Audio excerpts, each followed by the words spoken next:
Bom dia, pessoal. É um prazer que nós recebemos mais uma vez, né?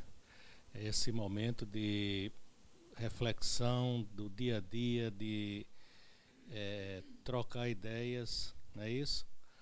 Sobre um assunto tão importante para a gente, né? Que lida, que trabalha com essa atividade de alimentos, principalmente o que leva aí em relação à questão de saúde dos nossos clientes. Eu queria agradecer muito a presença de vocês aqui. Eu sei o esforço que é você sair do dia a dia, provavelmente quando voltar, o que deixou de fazer hoje de manhã, vai estar lá esperando por vocês, tá? Mas assim, vamos fazer um esforço grande para que para que esse dia valha a pena, né? Para que essa manhã valha a pena, tá?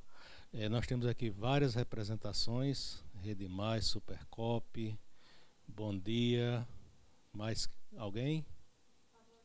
Favorito, Super Show, mais alguém? Muito bem, perfeito. Então, assim, como já foi falado, né? É um grupo pequeno, a sala é pequena, mas vamos fazer isso com calor, né? Que a gente possa levar esse resultado todo para a casa da gente. Nós vai estar com a gente aqui conduzindo, apresentando, guiando a gente também, né, no roteiro, Sônia, né, todos conhecem. Sônia é coordenadora da Ela no município até é chefe do núcleo de controle de alimentos, né? chefe O do nosso chefe núcleo. do setor é José Antônio. Aí dentro dos núcleos técnicos tem um que responde pela chefia e eu respondo pela área de alimentos. Pronto. A referência de Sônia, esse período todinho aqui, todos vocês já conhecem, acho que todo mundo já teve um contato, né, com ela. Não, alguns roxos eu não conheço, mas aí quem a gente não conhece, a gente vai conhecer hoje, né? A intenção é essa mesmo, né? Mas Acho tem, que a sala vai ser bem propícia para ser bem intimista. Porque eu acho que é sempre mais efetivo, né? Quando a gente fica mais próximo do que quando é algo muito mais mas extensivo, tenho né? certeza que todos já lhe conhecem, viu? Se não presencial, o trabalho que você tem feito aqui, né, no município, nessa área. Muito obrigada, Leonardo. Então, assim, né? Eu vou tentar, a Cida disse que é melhor naquela posição, eu vou mudar. Leonardo ainda me botou a gente nessa questão, né? Daqui vai ser tudo filmado. Daqui a pouco a gente ainda fica com mais uma responsabilidade, né, Leonardo? Assim. Mas assim, bom dia, gente, tá? Do mesmo jeito que Leonardo colocou, para a gente da vigilância, né? Eu digo a gente porque eu venho representando uma área técnica, né? A gente nunca fala por nós. Quando a gente está no serviço público, a gente fala por quem a gente representa e para quem a gente trabalha, né? E a gente não trabalha para a gente mesmo, a gente trabalha para o coletivo, para a saúde pública. Então, assim, para a gente é um prazer poder estar aqui, né? Essa manhã e esse momento, como outros que a gente tem tido, né? Com a rede do varejo, da rede de supermercadista, ela é intencional, ela é planejada na nossa paz. Né, que lá tem a programação anual de saúde. A gente no final do ano já programa tudo o que a gente vai executar durante o ano seguinte. Quais são as prioridades de temáticas e segmentos, tá? Então, o segmento supermercadista sempre é uma prioridade, como outros segmentos que eu estava até conversando ali com o Leonardo, como a área da panificação, né? Que para triste, vamos dizer assim, momento nosso, semana passada, no final da semana, um caso de uma suspeita de botulismo que já tínhamos 30 dias sido notificado, foi confirmado na quarta para quinta-feira, né? Um consumo de um salgado vindo de uma área de panificação. Então, botulismo está bem mais comum do que o que a gente imagina, né? E tem a ver com os processos de segurança e de produção de produtos. Então, como a gente está bem dentro dessa área, a gente fica sempre nessa preocupação de estar comunicando o risco, né? E isso não é fácil, porque a área de alimentos ela é muito diversa, né? Todos nós trabalhamos aqui sabemos disso. Então, para mim é um prazer poder estar junto com a Surne, né, que é a associação que representa o segmento que vocês fazem parte, né, poder estar aqui e também agradecer a abertura que a própria Surne tem, que não é de hoje, eu já conheço o trabalho da Surne já há mais de 20 anos, né, mas sempre esse protagonismo de estar trazendo o setor para estar se formando, né? Porque a formação ela é contínua, então toda hora a gente tem algo para conversar, algo novo para trocar. Às vezes não é nem novo o conteúdo, mas é a abordagem, né? É a troca com quem está conosco. Então, para mim é um prazer poder estar aqui. Não é uma palestra, é uma conversa, tá? Trouxe um material para a gente ir trazendo alguns pontos, para a gente ir conversando. Eu prefiro, eu não sei como o Leonardo tinha pensado, mas Cida, né, na dinâmica, que Cida é a organizadora, para eu não atrapalhar aí o que ela pensou. Mas a gente pode, então, dependendo do que Cida pensar, que ela disse que vai ter um coffee break, um lanchinho, né? Então, não sei se as perguntas vão ser para depois, né? Cida, aí você pensou? Ah, então pronto. Então a gente vai fazendo as nossas anotações do que a gente foi colocado, o que gerou de dúvida, da forma como eu coloquei não ficou claro. E aí a gente anota e faz o apontamento, né? E aí depois do nosso lanche partilhado, que a gente vai estar conversando também um pouquinho, a gente faz né? Tira alguma dúvida, tá? Então, assim, como eu coloquei na paz desse ano, a gente colocou, acho que 3 ou foi 4 momentos. O mouse está aqui, né? É o do lado esquerdo, não é isso? Você disse? Pronto. A gente colocou na nossa paz para esse ano, acho que 4 momentos, se eu não me engano, com o setor supermercadista. 4 momentos como esse, assim, mais ampliado. Reuniões técnicas a gente faz com cada segmento de supermercado, a quanto for necessário, né? Então, a gente vai estar sempre à disposição, caso uma rede sinta uma necessidade específica, ou a gente sinta, como já aconteceu com alguns que estão aqui, né, que eu já vi pelo rosto da RT, que está aqui presente, ou alguém da gerência. Então, a gente convida, traz, compartilha, né, aquilo que é necessário ser partilhado. E aí, a gente trouxe já vários temas ano passado, algumas pessoas participaram do fórum, né, de nutrição no varejo, que, na verdade, trouxe uma temática mais da rotulagem. Esse ano a gente já está com outra perspectiva, né? Aqui tem algumas das meninas que estão contribuindo na organização. E internamente a gente já trouxe alguns temas. Um deles para esse ano era a grande temática para esse ano de 2024 é a rastreabilidade. Depois vocês vão entendendo isso, né? A partir do que a gente vai estar colocando, tá? E aí eu incrementei um pouco a lógica da rastreabilidade, trazendo aí a perspectiva do gerenciamento de risco.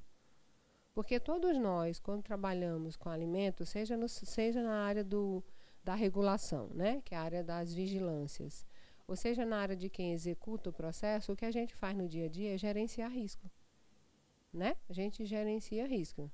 A gente não tem que apagar fogo, que é diferente. Às vezes pode ser que por alguma falha eu não consegui fazer um bom gerenciamento, eu vou ter que emergencialmente ir lá e resolver. Mas o bom é que a gente consiga ir administrando para fazer um gerenciamento de risco, né? Então, assim, eu nem falei, né, da minha... Desculpa, gente, é que às vezes eu vou logo direto ao tema. Eu sempre tenho um pouco dessa preocupação. Mas a Cida me apresentou, né? Meu nome é Sônia Fernandes. Atualmente eu estou à frente do Núcleo de Controle de Alimentos, né? A gente não trouxe aqui um organograma, é por isso que quando o Leonardo foi colocando, aí eu fui fazendo os ajustes, porque na Suvisa tem um organograma que tem uma nomenclatura. O nosso, a gente tem a nossa chefe do DVS é Joyce. O DVS é o Departamento de Vigilância em Saúde, que envolve vigilância sanitária, epidemiológica e ambiental. Dentro da sanitária tem o chefe de setor, que é José Antônio, que é o meu chefe imediato, né? E dentro da vigilância tem vários núcleos técnicos, cada um atua numa área específica. Tem alimentos, meio ambiente, serviço de saúde, medicamentos. Aí eu respondo pela área de alimentos, atualmente, tá certo? Então, vamos lá. Ele disse que só pode ir para frente, né? Então, é no esquerdo mesmo, aqui.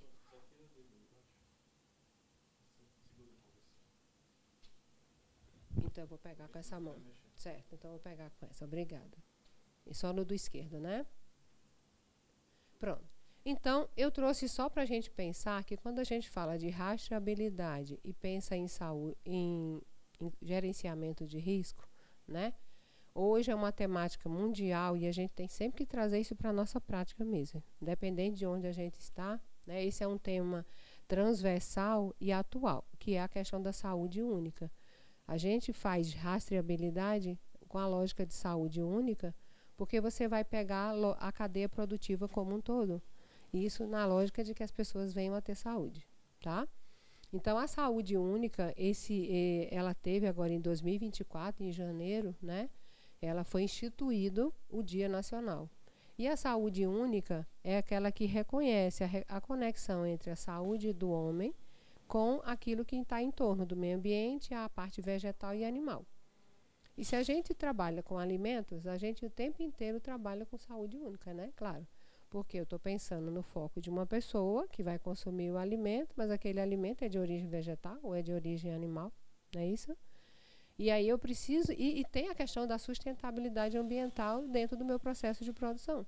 Porque tem a questão de embalagens, tem a questão de descarte de alimentos, né? E às vezes a gente não faz um pouco dessa conexão. Então é importante a gente pensar para além daquele espaço que eu estou, mas o que aquilo repercute de forma mais macro, né? Tá bom? Então é só para a gente trazer, para a gente pensar um pouquinho sobre isso, tá? A gente não vai aprofundar o tema de saúde única. Não posso botar embaixo. É porque hoje eu não queria, por favor, é porque eu não pude trazer Débora comigo, a nossa estagiária, que ela está hoje numa coleta do Para, né? Que as coletas do Para já são programadas para o ano todo e hoje ela ficou para dar um apoio lá a Francisco, que a gente está com a equipe bem reduzida, com algumas pessoas de licença. E aí sim, se a gente pensa na saúde única, né? Eu também tenho que fazer o recorte para a nossa área de alimentos. A gente fala de segurança alimentar e nutricional, né, que é algo mais amplo, que é uma política, né? Mas no dia a dia a gente faz segurança dos alimentos pensando na segurança alimentar, né? Quando a gente está lá acompanhando a parte de rotulagem ou a parte de controle sanitário, a gente está pensando de que a gente está contribuindo no contexto nacional e também mundial da segurança alimentar e nutricional, né? Que também já tem aí toda uma lei, né? Há muito tempo que a gente já tem a Lei Orgânica da Lausanne, que é de 2006, que ela fala de acesso regular permanente, né, com base em práticas alimentares promotoras que respeitem toda essa questão da diversidade cultural, social, tá? Você pode passar, por favor. Ah, ótimo, pronto. Então, se a gente pensar, quando a gente fala aí, né, pronto. Obrigada. Tá certo.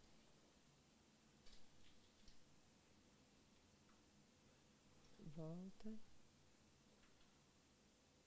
Pronto. Então, quando a gente fala nessa segurança, né, como também fala de saúde única, que eu até toquei já, a gente pensa em toda a cadeia, em toda a nossa cadeia produtiva, não é isso? Aí alguém pode dizer assim, ah, mas eu tô lá na distribuição, né?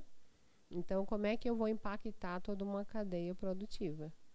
Aí é que a gente se engana, porque a gente, por estar na distribuição, a gente tá bem no meio mesmo do processo, no sentido de que eu posso atuar na cadeia que está antes de mim. Isso é complexo, é exigente, mas é necessário e é possível, né? E é nosso papel também, né? E a gente ainda está aqui, né? Se a gente for pensar, dependendo de onde eu trabalho, se eu estiver num atacarejo, eu posso estar lá nesse atacadista, que também é um distribuidor. Ou se eu estou diretamente no setor do varejo, que é o supermercado mais na área do varejo diretamente, que tem um acesso mais próximo ainda desse consumidor. E o consumidor final. Então, a gente é formador de opinião e, ao mesmo tempo, promove, né, consumo seguro para quem está lá nesse final da cadeia. E também é um elemento em efeito dominó e cascata para quem está antes da gente, né?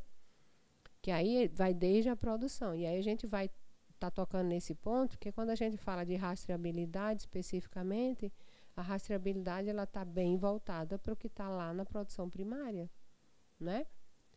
Mas não é só a rastreabilidade. É porque, como o setor supermercadista, para mim, é o setor que mais tem avançado na qualidade. Isso é o retrato disso, somos nós que estamos aqui, né? A gente vê hoje um público extremamente seleto, profissionais qualificados, né? além da formação de nível superior, as pós-graduação, a formação que cada um tem, o diferencial que traz para o serviço. Então, em função dessa qualidade do serviço, ele também agrega que não é só as boas práticas, né? Desculpe, porque às vezes a gente fica muito claro. O grande divisor de águas para a área de alimentos, né, sempre foi a 216, porque, na verdade, na indústria a gente já tinha outros divisores de água, né? Se você pegar a 986, ela é de 69. É a primeira legislação que fala de boas práticas, vamos dizer assim, porque ela fala de padrão, de identidade e qualidade. Eu nem trouxe aí na apresentação, mas às vezes tem algumas apresentações que eu levo, mas o foco aqui não cabia muito. Mas a 986 já fala sobre isso, a 1428 também já fala de boas práticas de forma geral, e depois da 1428 a gente teve a da indústria, né, que é a 326 e a 275, que é um checklist. A indústria sempre ficou mais avançada do que o comércio, porque a lei chegou primeiro, então a regulação também chega lá primeiro. Mas a área do varejo, a distribuição, que é o comércio, né, carecia muito desse marco regulatório. Tanto a área de supermercado quanto as outras áreas, porque é para todo serviço de alimentação, inclusive panificadoras, entram nesse escopo de atuação da 216. Né? Mas ela traz um recorte dentro da segurança dos alimentos, que é as boas práticas de manipulação, que é o seu processo de produção no próprio varejo. Né? Mas antes disso, a gente tem inúmeras legislações, às vezes não é nem do órgão da vigilância sanitária que está lá no mapa. E aí a gente precisa também, até nós de vigilância sanitária, precisamos consultar o mapa.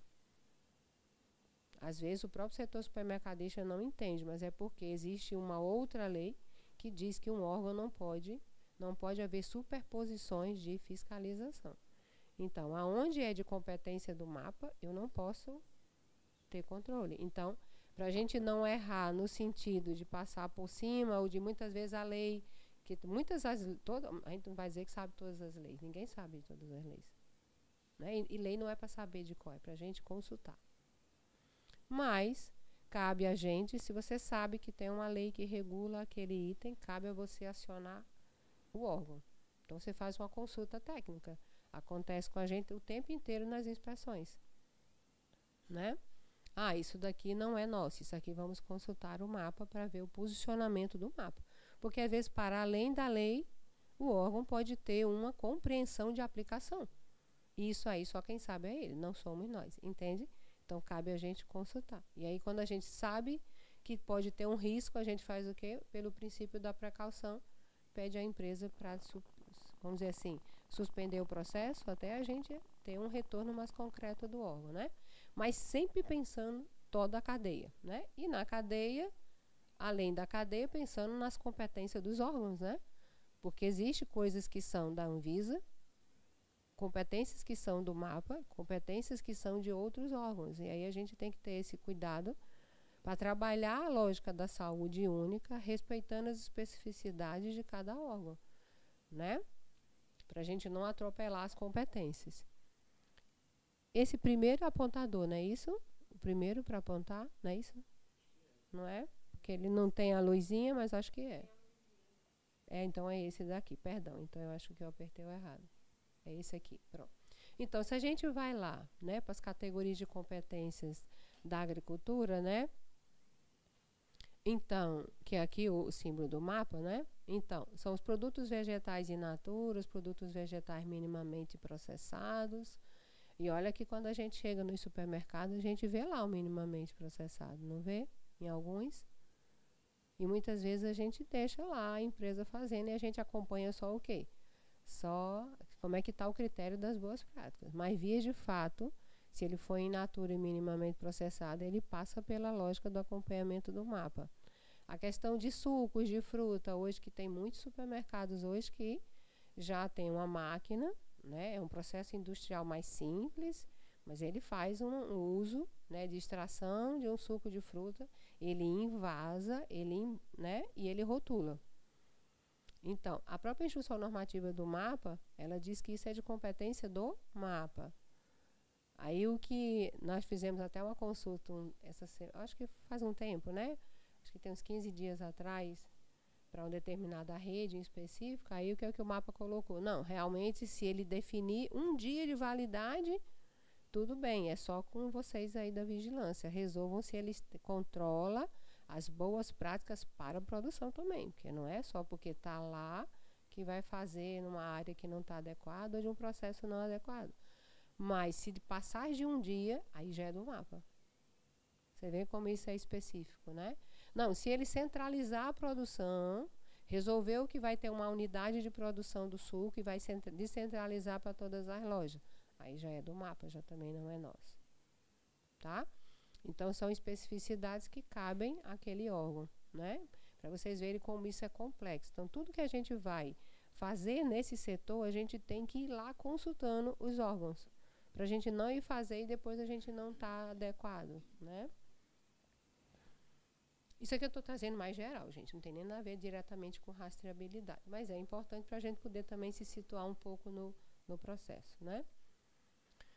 E aí tem as outras coisas de bebidas, né? Os produtos de origem animal, que já é bem conhecido por nós. E aí depois entra no escopo daquilo que é da Anvisa, né? Do Ministério da Saúde e Anvisa junto, que é os produtos de origem vegetal em geral, ou quando você tem um prato formatado, né? Pratos congelados em geral, independente se eles são à base de carne ou não, eles já entram como competência das vigilâncias. Então, a gente tem muita empresa que produz pratos congelados e a gente faz a inspeção e acompanha essa produção, mesmo sendo um prato que muitas vezes é à base de proteína, né? E alguém pode dizer assim, mas eu já vi pratos de lasanha da Sadia que tem o CIF.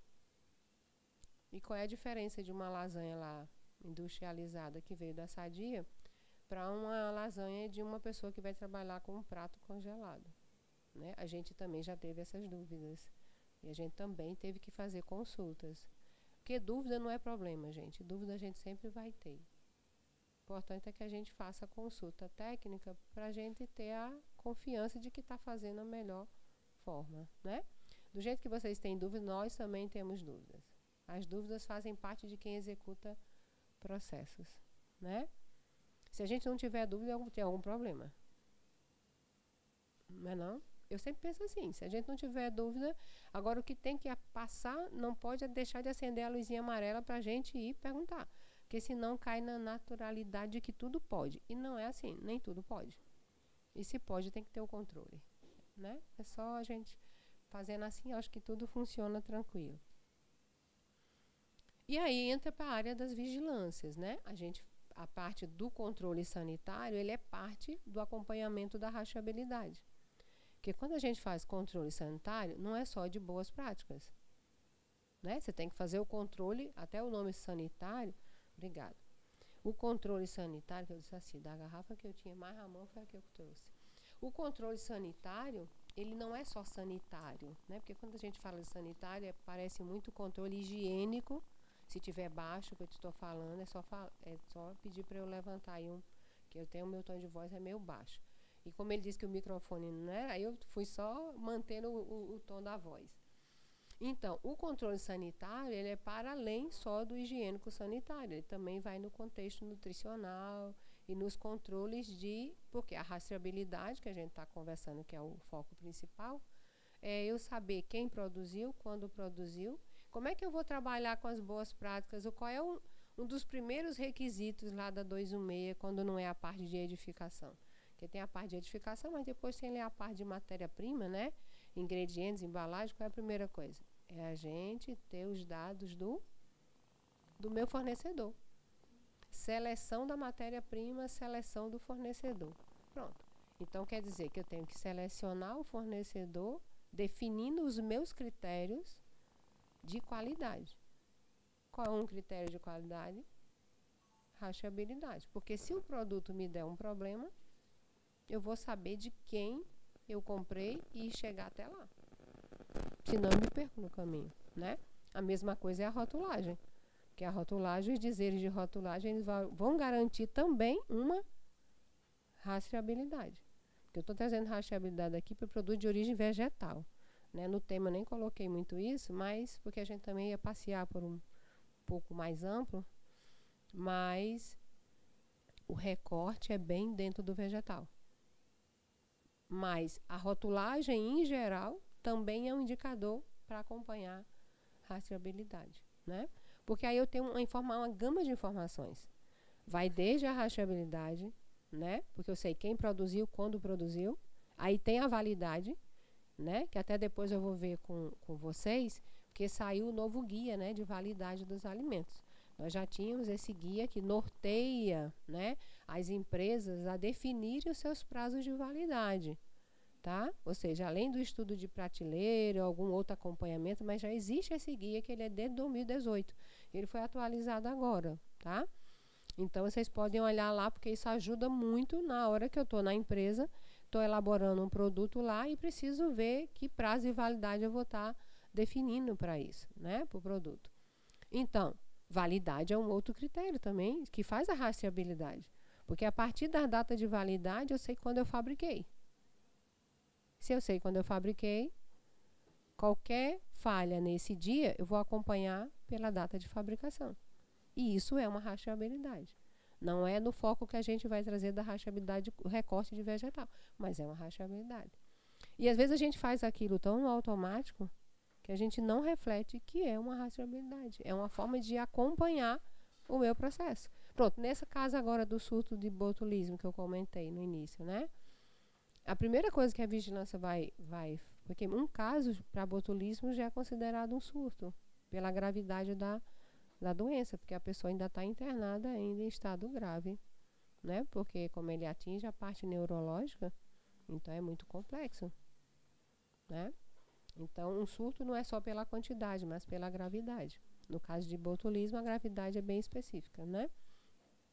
Então, você quer saber quando foi produzido o salgado, que horário foi, porque você precisa acompanhar isso. E se não tem essa rastreabilidade, a gente se perde. Quem está trabalhando se perde, quando é preciso fazer uma investigação, aí a gente não tem informação nenhuma, não consegue fechar o surto, né? E isso é muito sério, né? Quando você pensa que alguém está doente, porque consumiu um alimento que não tinha segurança.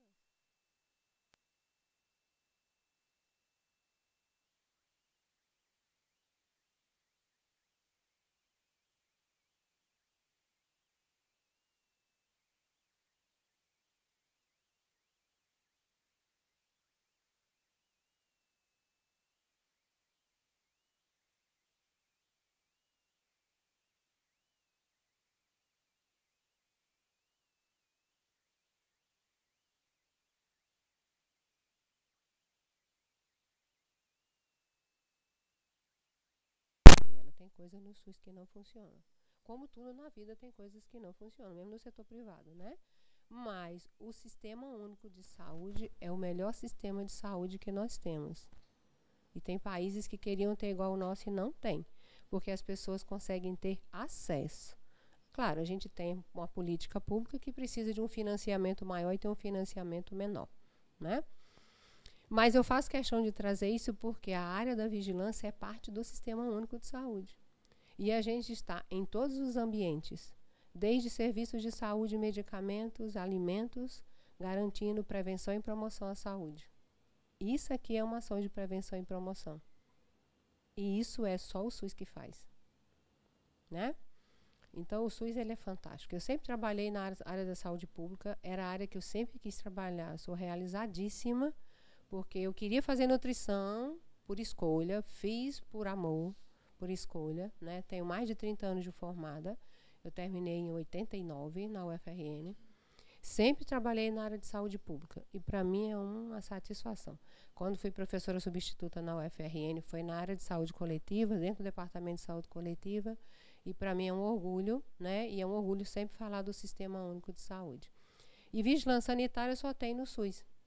Não tem vigilância sanitária privada. Então, se não tem privada, está aí, um grande diferencial, né? Então, lá no próprio SUS diz quais são os papéis nossos de proteção, de promoção, né? E dos princípios que tem de universalidade, integralidade e equidade. Tratar desiguais os desiguais, né? Atender de forma integral e universal. E isso amplia o acesso às pessoas. Porque quem está em cada loja, em cada serviço que vocês trabalham, é parte desse sistema. Porque as pessoas vão lá para promoção da saúde. A alimentação deve ser para promover a saúde das pessoas, né? Por isso que a gente trabalha com alimento seguro, porque é para promover saúde. Se não for, a gente perde o sentido do nosso trabalho, né? E aí, quando a gente fala de controle sanitário e do papel do controle sanitário no âmbito do SUS, a gente fala de um sistema nacional de vigilância sanitária, que é um microsistema dentro do macrosistema que é o SUS. O SUS é o sistema maior, a gente está dentro. O sistema nacional ele é composto pela Anvisa, pelas vigilâncias estaduais e as vigilâncias municipais. E aqui nesse demonstrativo, né, tá faltando só os laboratórios, que são os LACENS, os institutos do INCQS. Porque todas as coletas que a gente faz para analisar produtos, claro, a coleta do PARA não, tem laboratórios específicos, mas os programas de monitoramento da qualidade dos alimentos que a gente faz, a gente manda tudo para o LACEN. E os LACENs fazem parte do próprio sistema nacional, tá? Aqui está faltando só, perdão, gente. Está faltando só aqui dentro desse sistema os laboratórios, tá? E aí a gente entra, se a gente está fazendo controle sanitário, a gente faz esse controle sanitário enquanto sistema, no âmbito do Sistema Único de Saúde, né? E a gente faz um controle a partir de regulação, né? Essa regulação, ela faz o quê? Ações de proteção, né?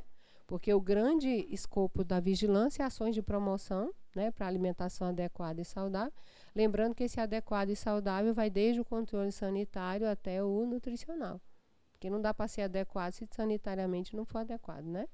Porque às vezes a gente fala, quando fala de alimentação adequada, por isso que o conceito ampliou. Não é só saudável, tem que ser adequado. E adequado tem o âmbito nutricional, mas também tem que ter o âmbito do controle sanitário, tá? E aí a gente faz essa parte do monitoramento para assegurar à população a oferta de alimentos seguros, né? O monitorar aqui entra com os programas de monitoramento que eu comentei, né? Para essa garantia do direito individual, né? Da escolha. E também aos riscos que ele pode estar exposto. Aí a gente tem o monitoramento, a parte da rotulagem, o monitoramento da publicidade e propaganda. E aqui nesse monitoramento entra o critério nutricional e o critério sanitário, né? Que esse controle sanitário ele visa justamente que é esse conjunto de medidas regulatórias. Regulatórias porque são várias leis, inclusive a lei de rastreabilidade, que é uma instrução normativa conjunta que a gente vai ver que foi elaborada com o MAPA e junto com a Anvisa, pensando nesse controle sanitário no âmbito da regulação, né? E aí vai, essa regulação, ela vai desde rotulagem, a composição, as práticas seguras de produção e comercialização, né? Que aí a gente vai lá na biblioteca, eu nem trouxe aqui não, mas todo mundo aqui deve já ter acessado, se não acessou, a gente tem lá no site da Anvisa, só você botar Biblioteca de Alimentos. Eu entrei essa semana, ela foi atualizada no dia 10, se eu não me engano, 13 de junho. Né? Então, no máximo, a cada 2 meses, ela passa, o banco da legislação passa por atualização. Então, eu tive uma dúvida se tem um marco regulatório sobre aquilo que eu atuo, eu vou lá na Biblioteca de Alimentos. E eu sempre digo esse caminho para todo mundo, porque não dá para a gente trabalhar onde a gente trabalha, e aí eu não ir consultar lá. Eu sei que ler, às vezes, é meio cansativo, gente, tá? Mas o nosso trabalho tem que estar pautado na base legal, né? E a base legal está onde? Nas legislações do MAPA, que também agora eu vi, né? Que quando eu fiz a consulta lá para o pessoal da Rede Mais, eles passaram para a gente, eles também têm uma biblioteca virtual das legislações do próprio MAPA, tá? Bem atualizado também, que também foi bem novo essa informação para mim, porque a gente entra muito no site do MAPA, mas a gente não sabia o caminho. E aí ele colocou, não, Sônia, a gente já tem ela também como a de vocês atualizada. Então é mais fácil, não precisa ir lá no RISPOA, que antes era tão antigo, né? E que às vezes você tem que ir com ele, muitas vezes já teve uma atualização e você não tá conseguindo visualizar. Então tem a do MAPA e tem a nossa da própria Anvisa.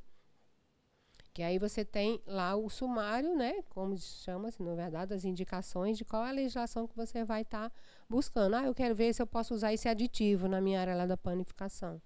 Porque tem os aditivos permitidos e os que eu não posso usar. E os que eu posso usar é para cada tipo de alimento. Eu vou lá nos aditivos. Tem embalagem. Eu estou para receber uma embalagem aí. Eu quero mudar as embalagens da empresa. Aí eu quero saber se essa embalagem atende um critério, né? Então eu vou lá na parte de embalagens, tá? E lá tem vários e vários outros elementos. Então a gente está tocando aqui num item que é a rastreabilidade, mas é um mundo de informação. E essa parte regulatória não é só de competência de quem está no espaço das vigilâncias, mas tem que estar na competência nossa que está lá acompanhando o processo, né?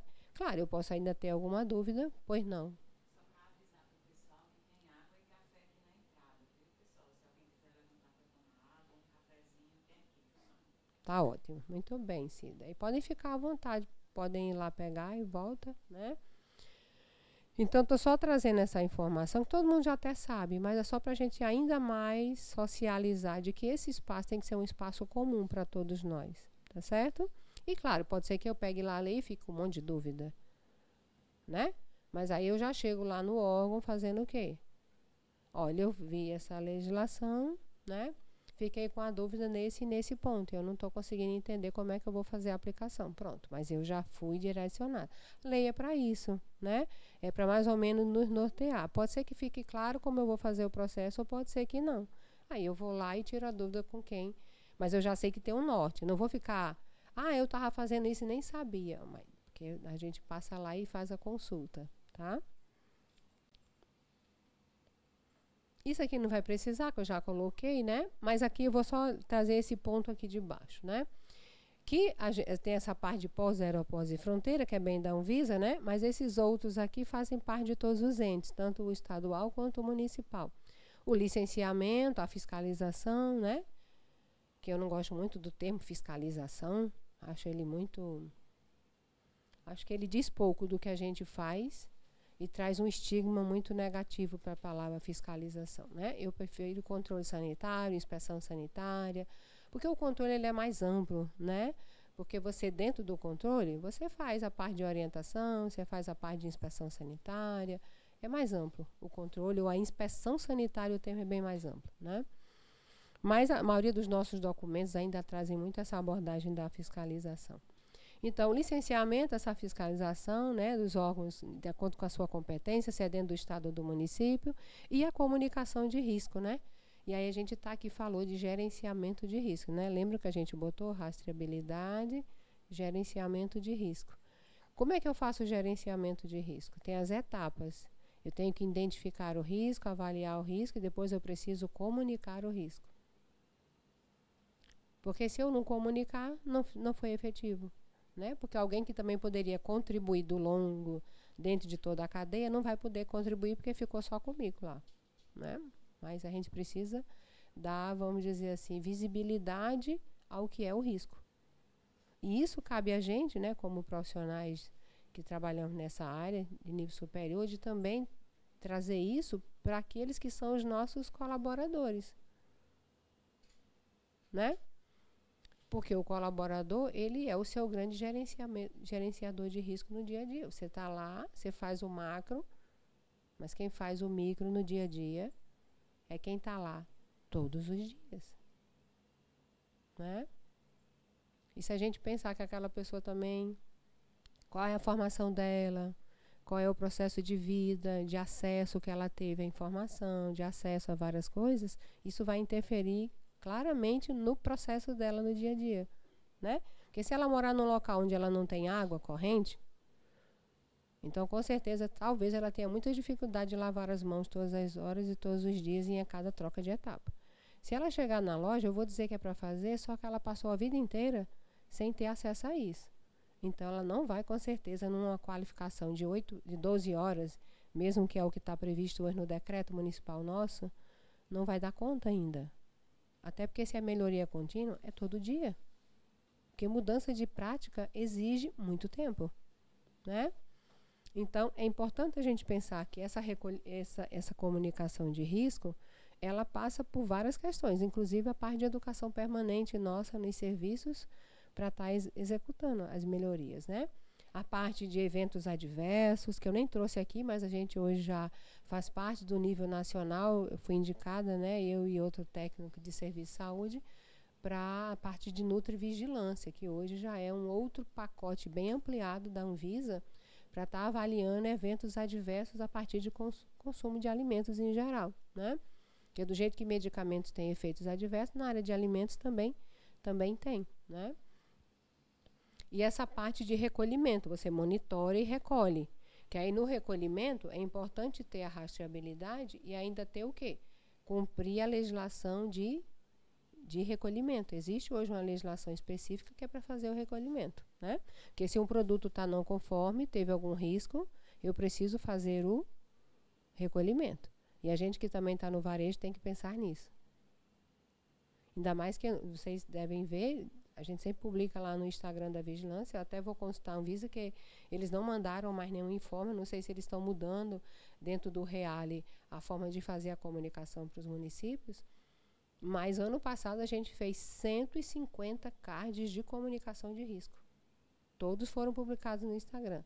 Todos os produtos não conformes. Alguns a gente tem no estado, outros não, né? A maioria deles eram suplementos, outros eram outras linhas de produto, infantis ou produtos mesmo industrializados, tá? Então, essa parte do recolhimento, ela é fundamental.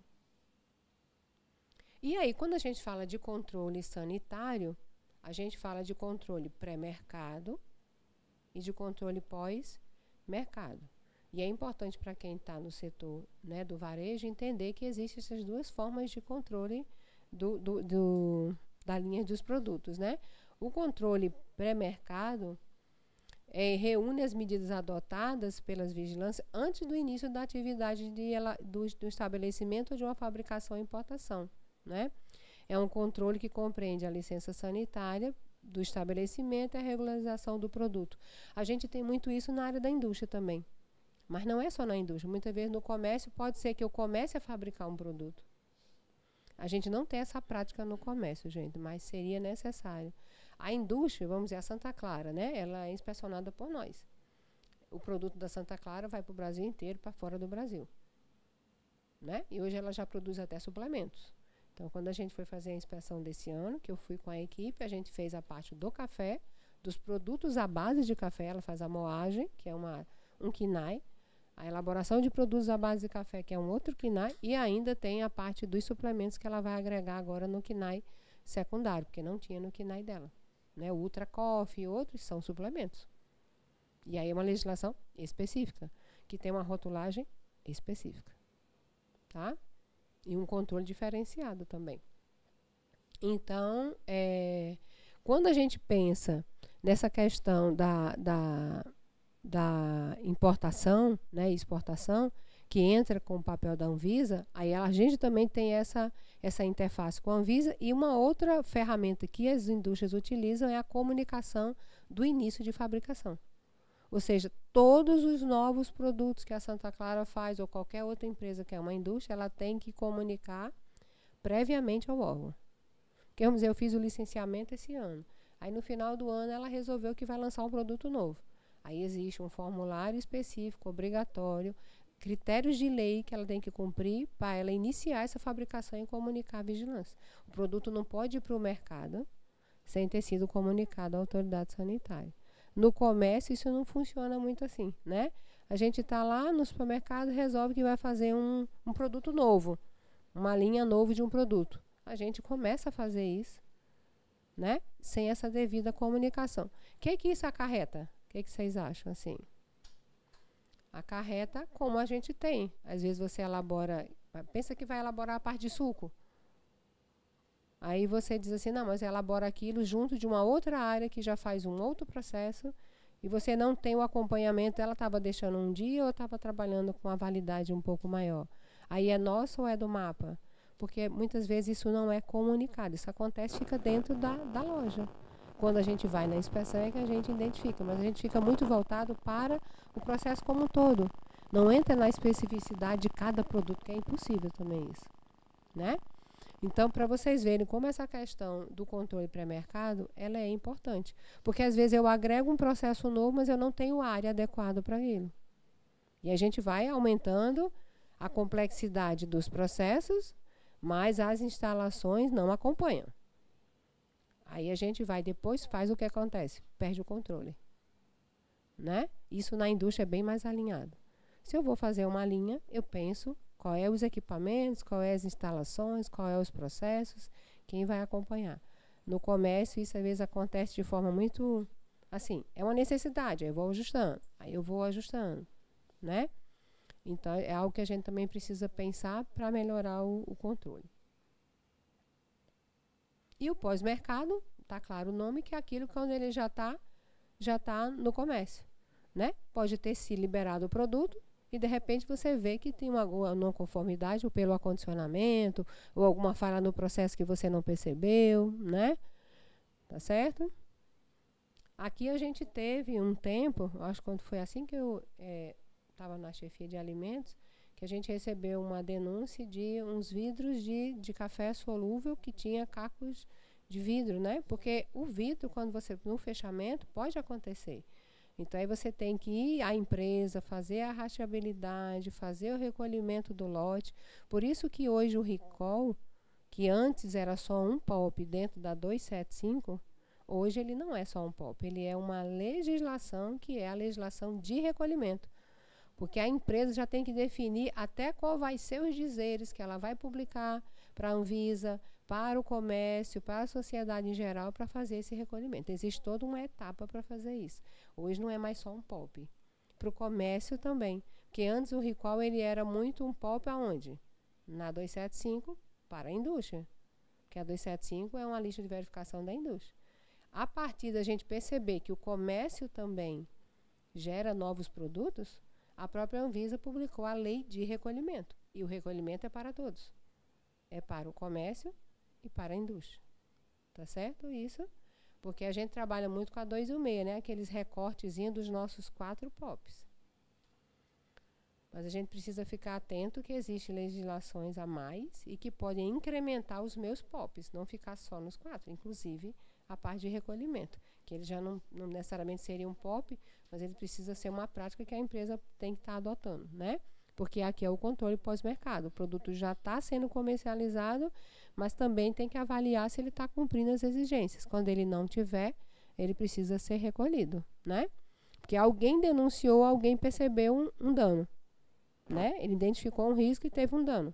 A partir dele, eu posso recolher para outros não terem o mesmo dano. Não é isso? Tá? E aí a gente já colocou, né, que dentro dos nossos controles pós-mercado, os programas de monitoramento. No caso, o município de Natal, a gente tem o programa do PARA, que é o Programa de Análise de Resíduos de Agrotóxicos, né, que muitos de vocês já devem ter recebido as equipes que vão lá, como agora o Francisco está indo para fazer a coleta de 6 produtos, né? O programa do PARA ele é um programa coordenado pela Anvisa, apoiado na gestão estadual, e nós dos municípios somos apenas coletores. Claro, a gente também trabalha atuando, contribuindo no processo de gestão, mas a gente é basicamente coletor. Então, que alimentos vão ser definidos? A Anvisa é quem define os alimentos a partir da POF. É aleatório? Não, é a partir da pesquisa orçamentária, onde diz quais são os alimentos mais consumidos. Então, aí a Anvisa escolhe aquele escopo de alimentos, né? E tanto é que a gente tem que coletar bem cedo, porque ao meio-dia eu tenho que deixar tudo na Suvisa, para a Suvisa encaminhar por avião para o destino do laboratório que vai fazer a análise. Aí ele vai dizer lá os marcadores dos agrotóxicos que deram, e a partir disso a gente tem que ter as intervenções. A gente já teve uma reunião com alguns setores esse ano, não sei se todos aqui estavam, porque a gente só convidou os supermercados que estavam dentro do escopo do PARA de 2023 e de 2024, né? Apresentamos os laudos de 2022, que já estava fechado o ciclo, porque 2023 ainda não está fechado, e já apresentamos a proposta de coleta para 2024, para que a gente pudesse ser mais dialógico, não ficar nessa questão de chegar lá, coletar.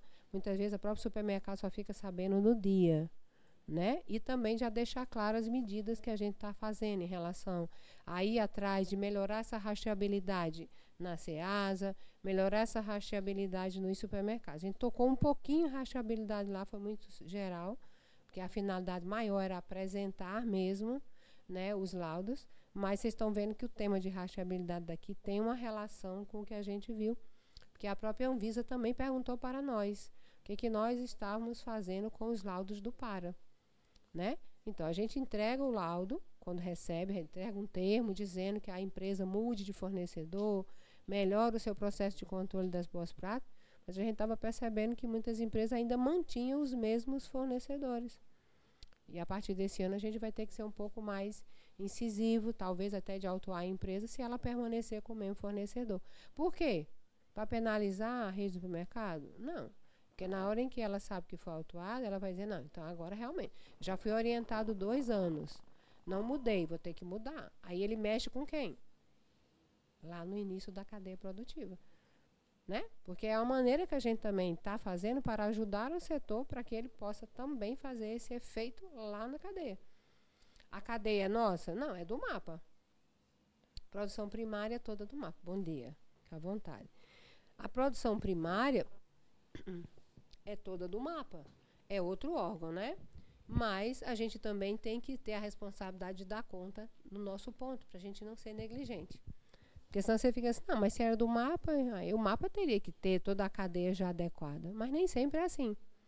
Então, cabe a gente cobrar aqui para também forçar a adequação anterior. Não é isso? Tá?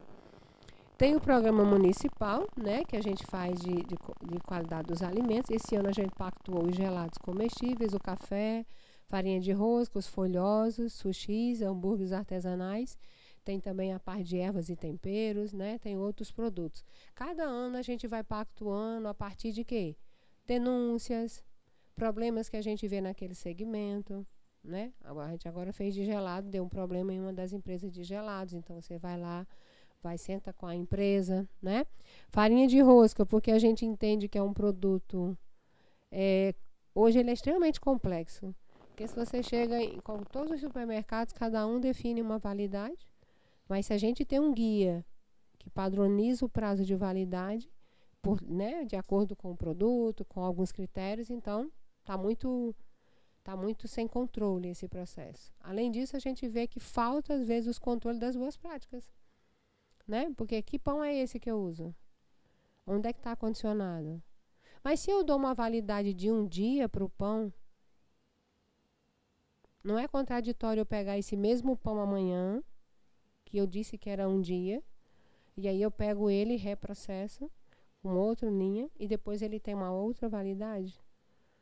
E são coisas para a gente pensar. E às vezes a gente, no automático do processo, e a gente não interfere na prazo de validade, porque isso é uma definição da empresa. A gente quer as evidências de por que ela definiu essa validade. Aí vocês veem como isso é crítico, né? Mas você usa aquela farinha de rosca em vários produtos. Se tiver uma contaminação e não tiver um bom controle do processo, eu posso ter um risco ali, né? E o programa nacional, esse ano que a gente acompanha também, que é os teores de ferro e ácido fólico, iodo, porque a gente também tem indústria de sal aqui em Natal, a gente faz a inspeção na indústria de sal. A gente não botou esse ano a questão dos teores de açúcar e sal, dos ultraprocessados, mas a gente colocou a inspeção o acompanhamento dos suplementos. Esse ano a gente vai fazer a análise de suplementos, whey, creatina, porque como a gente tem visto muita comunicação de risco da Anvisa nessa linha de produto, e esse ano a gente vai começar de forma muito mais expressa as inspeções nessa área de produção. A gente faz nas indústrias, mas a gente também vai entrar no segmento de farmácias de manipulação, porque elas também hoje produzem suplementos, né? E às vezes na mesma área onde produz um medicamento, e às vezes o medicamento tem um alergênico, aí você consome o suplemento e tem uma reação em relação, porque a área é a mesma, né? E aí a gente vai lá para aquela legislação nossa de alergênicos, que está no rótulo, mas fora do rótulo tem o PECAL, que é o Programa de Controle de Alergênicos, que é um recorte de umas boas práticas mais específicas na linha de produtos que tem alergênicos. Porque se tem alergênicos, isso a gente está vendo até nas creches. Você vai em inspeção em creches, que nós fazemos, as creches também. A área de alimentos não é nosso, ele é um serviço de interesse à saúde, mas quem faz somos nós, né? Não é serviço de saúde. Você chega nas creches hoje, muitas creches já têm cozinhas específicas separadas para as crianças que têm as alergias e as que não têm, né? Para lavar questões de mamadeiras ou de utensílios de produção. Então, para ver como isso também é outro... A gente percebe que a área de alimentos cada vez amplia mais as criticidades. E a gente precisa estar atento a essa criticidade para fazer um bom acompanhamento. Senão, ele vai passar despercebido, né? E aí os programas de monitoramento também nos ajudam nisso, tá? Então, fora as inspeções, a gente também acompanha. E eu trago isso aqui para poder a gente também saber que tem, quando receber a inspeção, para fazer a coleta, entender que isso faz parte de um programa, né? A gente normalmente amplia para pegar vários segmentos, vários supermercados. Então, a intenção é essa, né? E aí a rede de comunicação de alerta de risco, porque a Reale é uma forma de gerenciamento de risco da própria Anvisa. Ela comunica para os entes estaduais e municipais o quê? Produtos que tiveram risco. E a partir disso a gente já faz as medidas necessárias, né? E aí a gente vem para o gerenciamento de risco para depois entrar, a gente foi bem amplo, né? Falou lá da nossa importância na lógica de saúde única, segurança dos alimentos e a forma de controle, porque esse controle tem a ver diretamente com vocês. Não é só a vigilância que faz esse controle, vocês também fazem. Só que às vezes eu nem sei que isso é um controle pré-mercado ou pós-mercado, mas eu faço, no meu escopo, né? Cabe às vigilâncias fazer de uma outra forma, mas cada um executa isso. E aí, a partir disso, é para fazer o quê? Tudo isso que a gente faz. É para gerenciar risco, né? Eu tenho que gerenciar o risco no meu processo. E aí eu tenho que, no gerenciamento de risco, a gente, né, tem que estar o tempo inteiro mapeando o processo, identificar fluxograma, que é uma outra coisa, gente, que a gente peca muito no comércio. A gente não tem fluxograma dos nossos processos de produção. Se a gente for pensar, as boas práticas, ela é a primeira ferramenta de qualidade que a gente usa, né, preconizado pela legislação. Mas a gente também tem o APPCC. O APPCC é a análise de perigos em pontos críticos de controle. Você avalia o APPCC, os pontos críticos de controle aonde? Quando você tem o seu fluxo. Aí eu tenho o fluxo, aí eu sei, aqui eu tenho que ter tal medida, porque se eu não tiver a medida aqui, eu não vou controlar esse risco na etapa seguinte. E isso é o APPCC. Né? Que é fazer essa análise de perigos em pontos críticos de controle. Quando a gente tem um surto, que a gente chega na empresa, a gente vai fazer o fluxo do alimento. Muitas vezes esse fluxo não está nem claro para a empresa. Porque dependendo do colaborador do dia, às vezes o fluxo muda. E aí, como é que eu vou fazer a minha gerência lá se nem eu sei o fluxo? Né? Então, isso é uma ferramenta simples que a gente pode usar lá, que é o fluxograma. Né? Se eu tenho na confeitaria, que é uma área importante, é uma área de risco, a área da confeitaria. Né? Por isso que às vezes a gente é tão enfático nessas áreas, porque são áreas que você tem uma manipulação muito grande, você precisa ter um controle de tempo e temperatura na etapa de pré-preparo, na etapa de produção final, né? Quando você vai fazer a fritura e vai acondicionar, né, a cadeia de quentes, aonde aquilo vai, se é transportado, como é o transporte, né? Todo esse controle, isso entra no fluxo, né? E às vezes a gente não tem esse hábito do fluxo, e a gente se perde no acompanhamento, não dá para fazer gerenciamento sem fluxo, né? Aí eu tenho que confirmar, identificar e confirmar, acompanhar esse fluxograma, efetuar essa análise de risco, identificar dentro desse fluxo, né, dessa análise de risco, onde é que está realmente o risco, estabelecer os PCCs, que é o que eu coloquei, porque isso aqui, na verdade, é uma forma da gente trazer de forma mais de recorte aquele processo que eu faço lá dentro das boas práticas, né? Determinar o impacto dessa atividade do risco, determinar o tratamento que eu vou dar para esse risco. No caso de tempo e temperatura, a própria 216 já traz lá. Ele não é um POP, né? Controle de tempo e temperatura não é POP, os nossos 4 POP são outros, né? Mas se a gente trabalha com a PPCC, tempo e temperatura é um ponto crítico de controle. Se eu tiver a temperatura adequada em tempo adequado, eu controlo que não vai ter o crescimento de micro-organismos. É igual a questão quando a gente chamou algumas empresas, né, para conhecer o protocolo de higienização de folhosos. Ou seja, a gente identificou nas análises, né, através do trabalho de mestrado de Cláudia do LACEN, que o hipoclorito, da forma como estava sendo utilizado, ele não era efetivo, ele é efetivo para as bactérias, mas não para os parasitas. Para o parasita eu preciso ter uma outra ação, é uma ação mecânica. A gente está fazendo até agora um acompanhamento com 4 hotéis. Os mesmos hotéis que a gente coletou que deu problema, esse ano a gente definiu a escovinha, o processo, chamou a RT, a diluição do hipoclorito e recoletou para análise. Para a gente fazer tipo como se fosse uma validação, vamos dizer, do próprio protocolo, né? Depois que a gente tiver esse resultado, a gente vai estar ampliando mais para todo mundo também ter ciência, né? Mas a gente precisa trabalhar, gente, com gerenciamento de risco. E nós que somos nutricionistas, a maioria que são nutricionistas, né? Isso tem algum engenheiro de alimentos, engenheiro químico? Não, só nutricionista, é isso? Todas? Ou tem alguém que é só da gerência da empresa? Vocês dois, pronto. Você também? Pronto. Aí a sua formação? Ótimo. E você? Sua formação? Ainda está fazendo faculdade. Ótimo. Você? Certo, perfeito. Mas o que eu estou trazendo assim em relação ao recorte, porque eu sabia que a maioria era nutricionista, né? Mas o gerenciamento de risco e os controles é para todos da empresa. Não dá para trabalhar ferramentas de qualidade.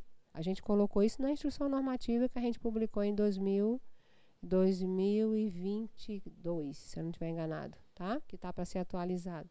Ou foi 2023, gente, perdão. 2023. Justamente eu preciso ter uma equipe boas práticas. A equipe boas práticas vai do gestor maior da empresa até o colaborador que faz e executa o processo. Então, a gente ter a pessoal da gerência, quem trabalha com perdas ou qualquer outro setor da empresa, isso é uma temática para todos. Tá bom? Certo? Então, se sintam incluídos. Não tem nenhuma discussão aqui que é específica só para quem é nutricionista. Porque eu entendo que quando a gente fala de segurança dos alimentos e boas práticas, a gente precisa trazer isso para que todos tenham esse acesso à informação e se entendam parte desse processo de acompanhamento, tá? Então, aí eu faço um bom controle de risco, monitoro e vou de novo revisar, porque se é melhoria contínua, né? Então, de repente eu posso ter mudado um produto, um sanitizante. Então, ele pode efetivamente alterar alguns critérios. Não, eu mudei um processo, eu agreguei um processo a mais. Então, eu tenho que estar sempre nesse processo de acompanhamento para fazer realmente um bom gerenciamento. Não é isso? Senão, não tem gerenciamento. E aí?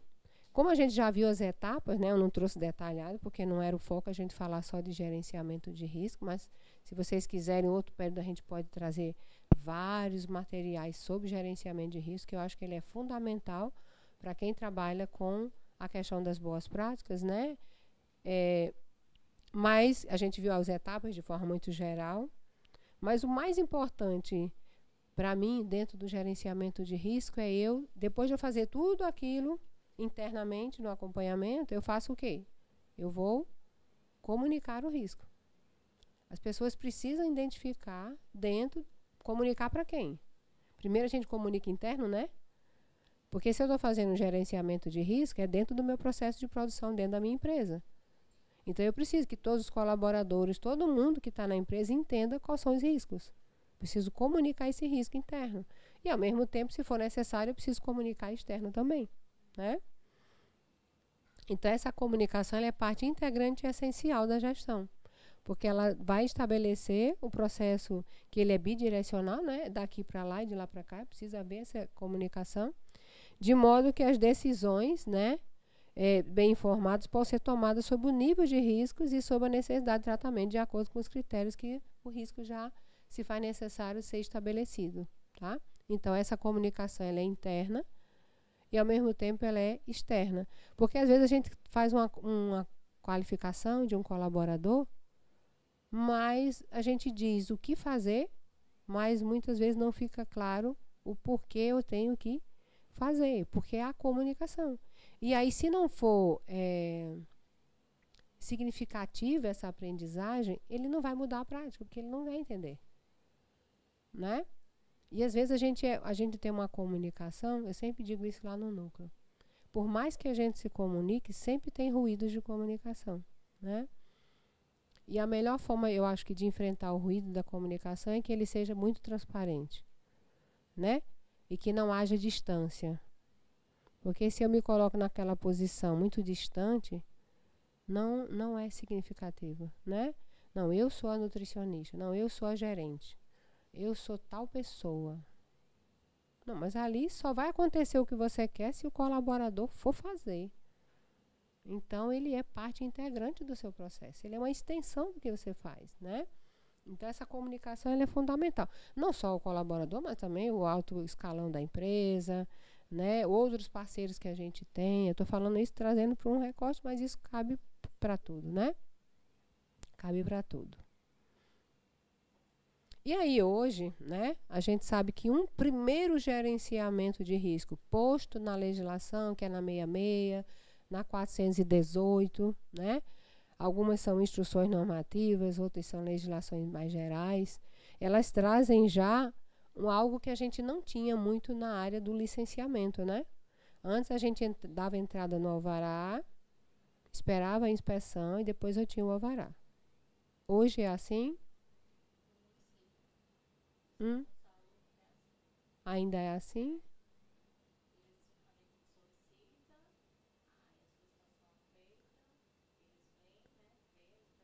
Sim.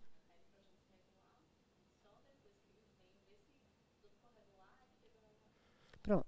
Certamente eles devem fazer isso em função do número de supermercados que tenham, porque aí tem o poder discricionário da instituição da vigilância. Mas se ele pegar pelo escopo da lei geral, o que a legislação diz, eu só tenho que inspecionar previamente o alto risco. O médio risco ele é 25%. A gente de Natal é pactuado 25%. Então, 25% não é 100%. Então, a gente faz o quê? Libera automático no Directa, que é o sistema, não é isso? Alguns de vocês, com certeza, passam por esse processo de solicitar o alvará. Não é nem solicitar o alvará, porque pago ele já é hoje. Muita gente nem sabe que quando hoje você paga as taxas todas municipais, você já está pagando ali a taxa também do licenciamento sanitário. Então, na verdade, já paguei a taxa. O que eu tenho que fazer junto à vigilância é, muitas vezes, requerer a inspeção sanitária, o licenciamento sanitário, a inspeção, tá? Que no caso de um alto risco, ele é obrigatório que faça isso. E o médio risco também deveria estar lá. O que a gente tem visto muito na busca ativa é que nem todos pagam a taxa, mas nem sempre requer. Então, a gente faz a busca ativa, vai atrás. Porque tem um cadastro, vai atrás. Tá? Então, isso está posto aonde? Está posto nessas legislações que eu coloquei, né? Que elas definem o que é um baixo risco e o que é um alto risco, né? Não é os segmentos que eu trouxe aqui, mas é vamos dizer assim, a obrigatoriedade do cumprimento, né? A emissão da licença sanitária automática, está na lei que é automática. Por isso que eu perguntei, porque isso é praxe para todos, tá? Se ele for um médio risco, eu tenho que liberar automático. Proceder e ocorrer a assinatura da declaração pelo titular e fiscalização deverão ser realizadas após o início da operação. Isso dentro do percentual pactuado por cada município. O alto risco não, né? Você já tem que primeiro passar pela vistoria, pela inspeção, para depois ter o licenciamento. Isso aqui é uma forma de gerenciar risco em que sentido? De gerenciar risco do segmento. Eu definia em função do escopo, né, aqueles segmentos que têm maior risco dos menores. Mas esse é uma grande pegadinha. Porque a gente pega aí a maioria de quê? Se não for uma indústria de panificação, ela é uma panificadora. Aí eu tenho que liberar automático. Né?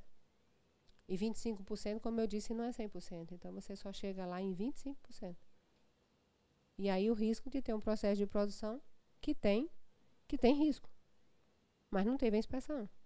E aí, mais ainda, a gente vê que, do ponto de vista das vigilâncias, a gente tem que comunicar risco. Porque eu preciso comunicar risco para o dono da empresa e para o consumidor de lá, porque não vou estar lá na inspeção. Mas ele precisa entender o processo para melhorar o processo e o consumidor que compra dele para também fazer uma seleção adequada de quem ele compra. Entende? Então, a comunicação hoje ela é fundamental. Por isso que a gente não pode perder um espaço de sentar com associações, com grupos para fazer repasse de informação. Porque quem está aqui não trabalha só numa empresa, trabalha numa empresa, trabalha em outra, não está hoje aqui, depois vai estar em outra, depois vai estar em outra, né? É formador de opinião, fora as pessoas com quem vocês trabalham no dia a dia. Então, como isso é importante? Se atinge um número muito maior, né? E aí a gente vem para a questão da rastreabilidade, né?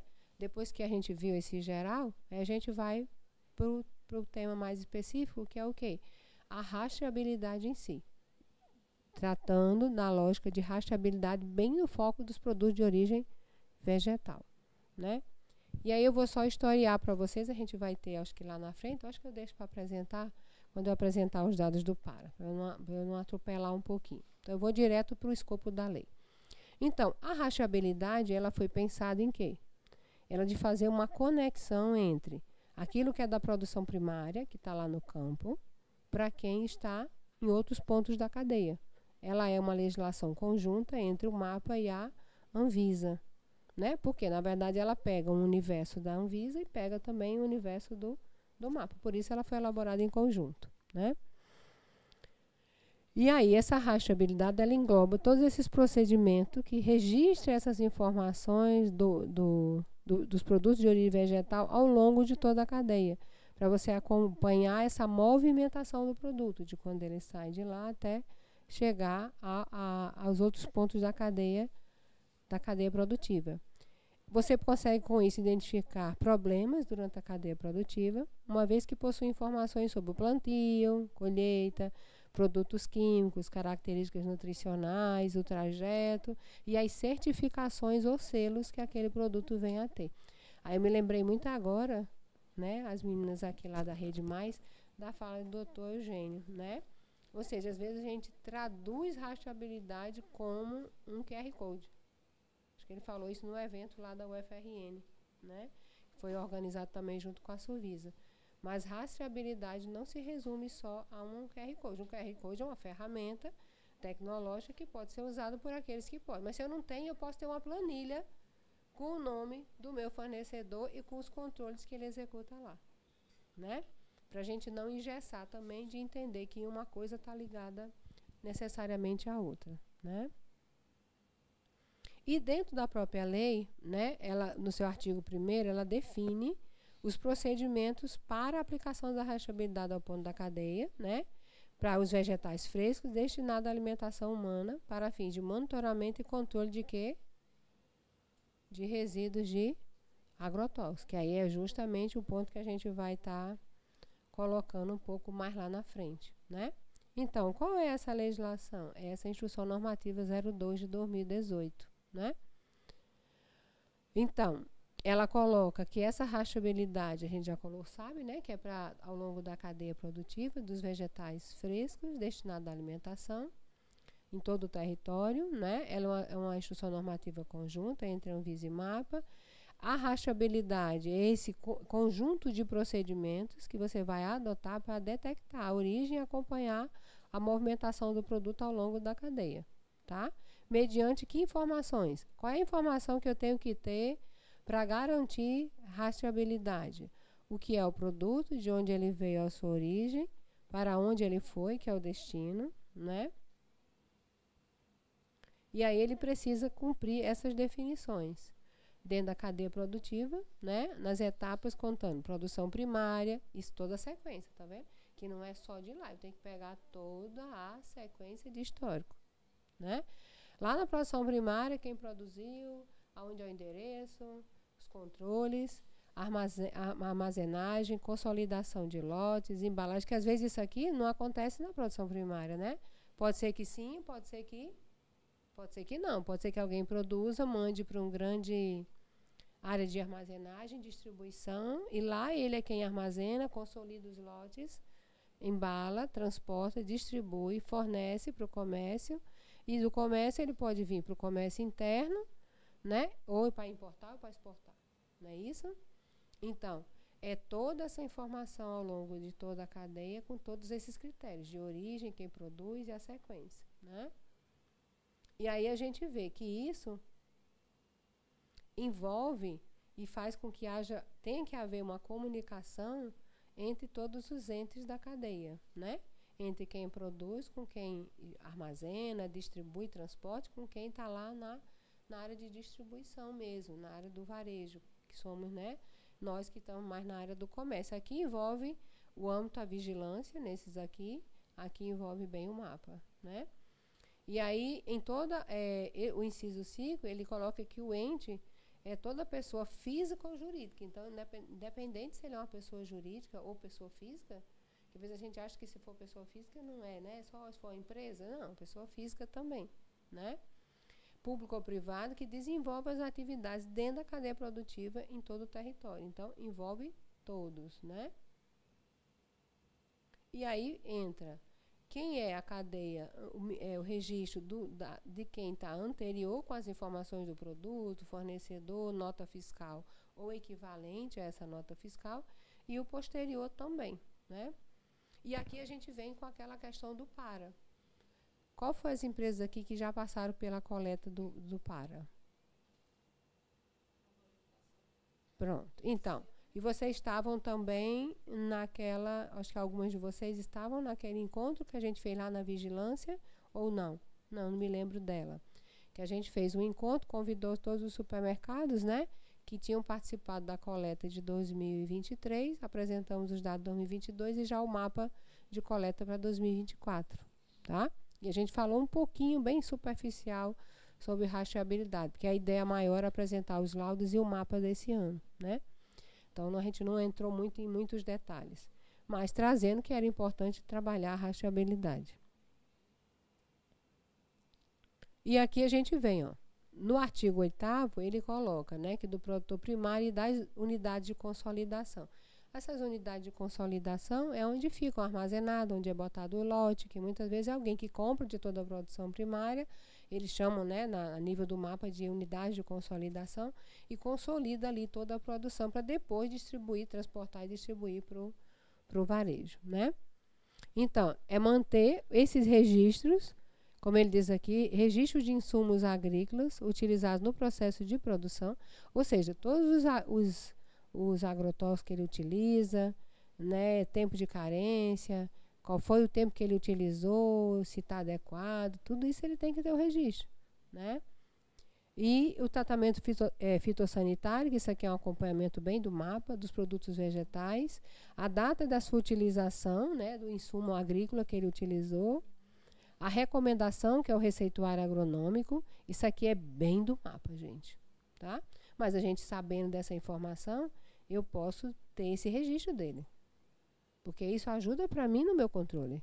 Ah, ele usou tal agrotóxico, ele disse que aplicou esse agrotóxico em tal data, a identificação do lote, da consolidação dos lotes dos vegetais que ele tem, tudo isso favorece. E a gente percebeu que, tanto para os supermercados isso é um problema, quanto para nós que estamos trabalhando lá na Ceasa esse ano de uma forma mais específica, né?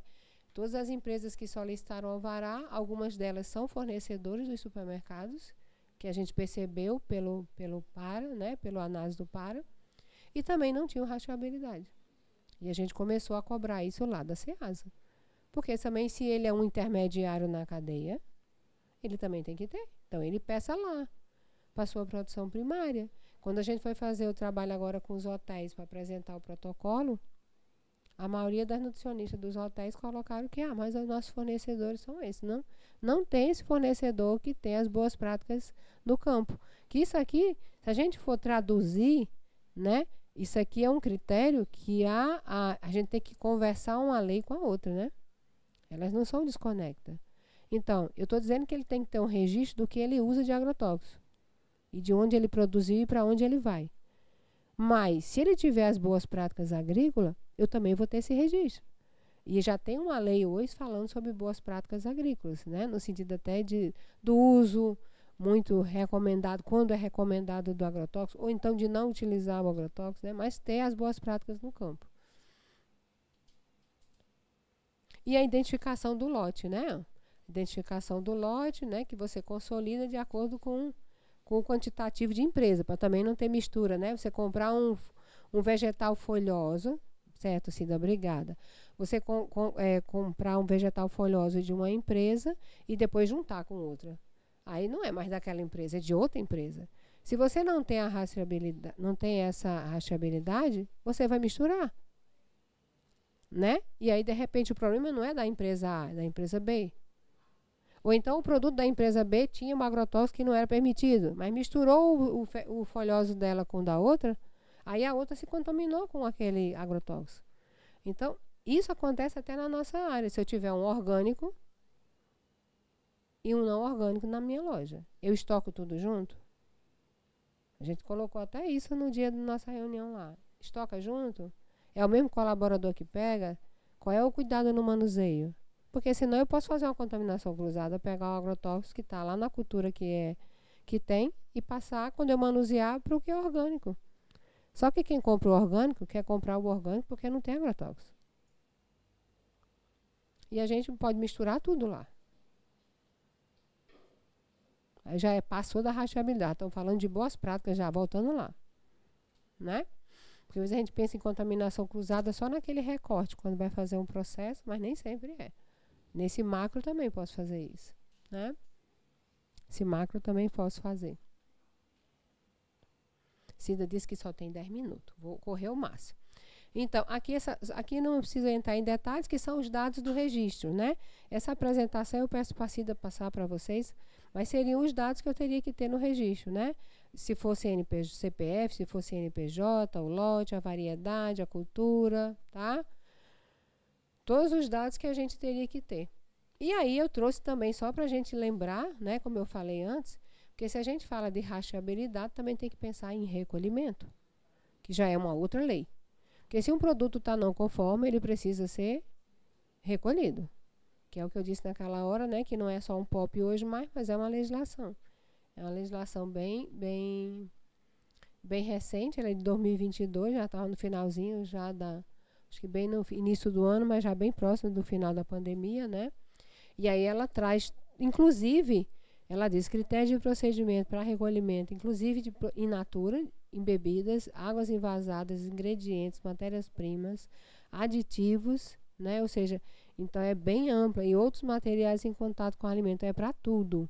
Desde embalagem, desde aditivo, desde bebidas também, in natura, né? Como também a parte de alimentos. Então, na legislação, ela diz os dizeres que você tem que elaborar para comunicar ao consumidor, para informar a Anvisa, o prazo que você tem, certo? Então, tem todo esse detalhamento lá na legislação, que a gente não vai entrar muito, porque não é, mas só para a gente entender que uma coisa está ligada à outra, né? Aí é um material nosso que eu trouxe, depois se vocês quiserem ver, eu boto no finalzinho para vocês acessarem. É um material educativo nosso que fala muito de comunicação de risco. Vocês podem utilizar onde vocês quiserem, na loja, nas empresas, nos serviços de vocês. Fiquem à vontade, é um material para consulta. Depois eu deixo aqui para vocês acessarem o QR Code, tá? E aí a gente vai, né? Quando a gente fala de rastreabilidade, a gente está pensando no controle dos vegetais in natura, pensando nos agrotóxicos, especificamente. O programa a gente já falou lá, não vou entrar aqui em detalhe, para a gente não perder tempo, e vou direto para os dados, que a gente também não conseguiu apresentar, eu acho que no dia que a gente chamou os supermercados. A gente falou muito geral. Mas aqui tem os dados, gente, de 2000, né, de 2018 a 2019, foi fechado em 2022, né, nesse ciclo aqui, tá? E aqui a gente tem o quantitativo de alimentos e os que deram, ó, o número de amostras de cereais, de frutas 739, de frutas com casca 726, 692 que foram hortaliças, leguminosas 239, foram 3.296 coletas. Dessas coletas, né, a distribuição delas que foram analisadas, tá? E aqui as que deram, tá? Com relação aos alimentos vegetais comercializados, né? Quantas delas, a partir apresentou rastreabilidade até o distribuidor? 66, sendo possível rastrear 28% das amostras. Então, só até o distribuidor. Depois você perde essa informação, né? não tem, e 28% das amostras até sua origem. Ou seja, se a gente for pensar até a origem, então é muito baixo isso, né? Então, a partir do ano passado, quando a gente pegou esses dados, a gente viu assim, que a gente precisava, a nível do setor de distribuição, enfatizar a importância da gente melhorar a rastreabilidade. Como é um setor forte, um setor organizado, um setor que avança, então a gente precisa também desse apoio, né, de vocês, no sentido até desse cumprimento. Na hora que é informado, realmente está acompanhando esse processo durante o restante da cadeia, né? Então, aqui, ó, quando você vê aqui, ó, embalador e fabricante, você ainda acompanha até 39%. Não identificado, quase 50%. Do produto importado, você ainda sobe um pouquinho, né? E distribuidor, a gente teve aí realmente uma queda nesse acompanhamento. Quando a gente vem aqui, né, por estados aqui, a distribuição de como é que ficou as análises, e quando a gente vê no geral do Brasil todo, amostras, graças a Deus a gente tem avançado tanto no PARA, né, porque a gente já teve períodos de ter muito mais insatisfatório. E graças a Deus a gente tem melhorado nisso, né? Mas mesmo assim a gente ainda tem 25%, mais de 25% insatisfatório e, graças a Deus, 74%. Lembrando que esse satisfatório não quer dizer que não tenha agrotóxico. Quer dizer que tem agrotóxico permitido para aquela cultura, tempo de carência, ou seja, cumpre um protocolo para o uso do agrotóxico. Mas tem agrotóxico, tá? E a gente tem que entender que o agrotóxico, ele é realmente um consumo inseguro, né? Infelizmente a gente tem nas culturas, mas não é seguro, né? A longo, médio prazo, as pessoas vão ter, com certeza, riscos à sua saúde a partir do consumo. Então, cabe a gente, pelo menos, acompanhar. Não, pelo menos é o agrotóxico que estava permitido. Imagine quando não é. Ou seja, se a gente for pensar mesmo, a gente diz 25%, né? Deu insatisfatório, mas imagine, 30%, mais de 25% ainda estão com agrotóxico que não é permitido para aquela cultura, ou o tempo de carência não está adequado, e já foi consumido. O pior é isso, é porque a gente analisa, mas o produto já foi, né?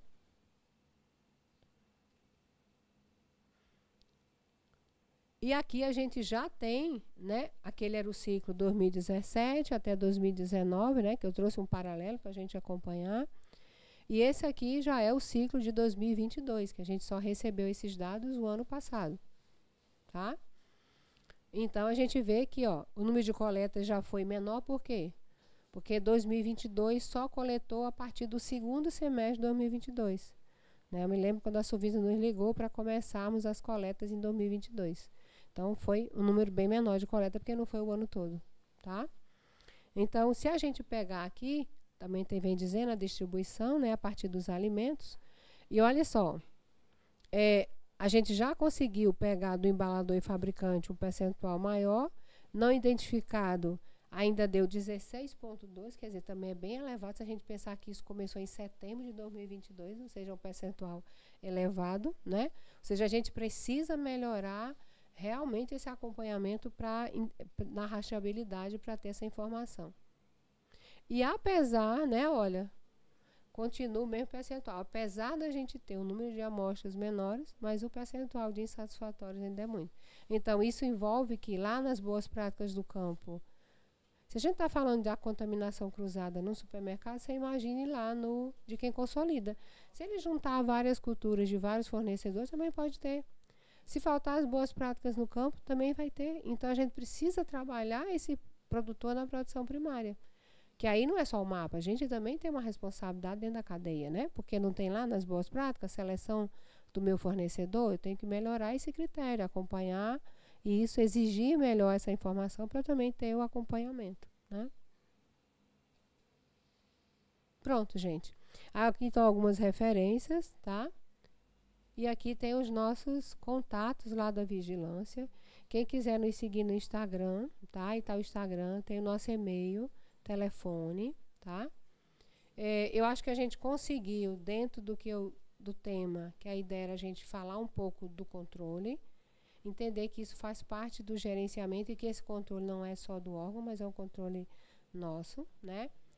esse gerenciamento de forma bem peculiar dentro do meu processo e entendendo que a rastreabilidade ela é uma forma de eu gerenciar o meu risco, especificamente no recorte de vegetais in naturas, né? Porque a gente sabe que também a nossa grande gama de produtos são esses também dentro do setor. E a nossa responsabilidade no processo da cadeia, que eu acho que era isso que a gente, que pelo menos foi o que eu tentei trazer, né? Pelo tempo que a gente tem, que é curto, não dá para trazer muitas coisas, mas dá para pontuar para a gente puxar a discussão a partir do intervalozinho que a gente vai ter. E eu queria muito escutar vocês as dificuldades que tem de cada setor, né, do que ficou do material, se ficou claro, alguma dúvida, tá certo? E para mim foi um prazer ficar esse pedaço da manhã agora com vocês. A gente vai ser um segundo prazer depois do intervalo. Mas aí vão pensando na prática de vocês, porque o que a gente faz só quem sabe é a gente no dia a dia lá, né? Então tragam para a gente poder também estar fazendo essa troca, para mim poder compreender. Não é nem que vá responder as perguntas todas, porque tem coisa que eu possa nem responder. Mas, pelo menos, a gente conhecer um pouco mais e aprofundar. Tá certo? Viu? Obrigada.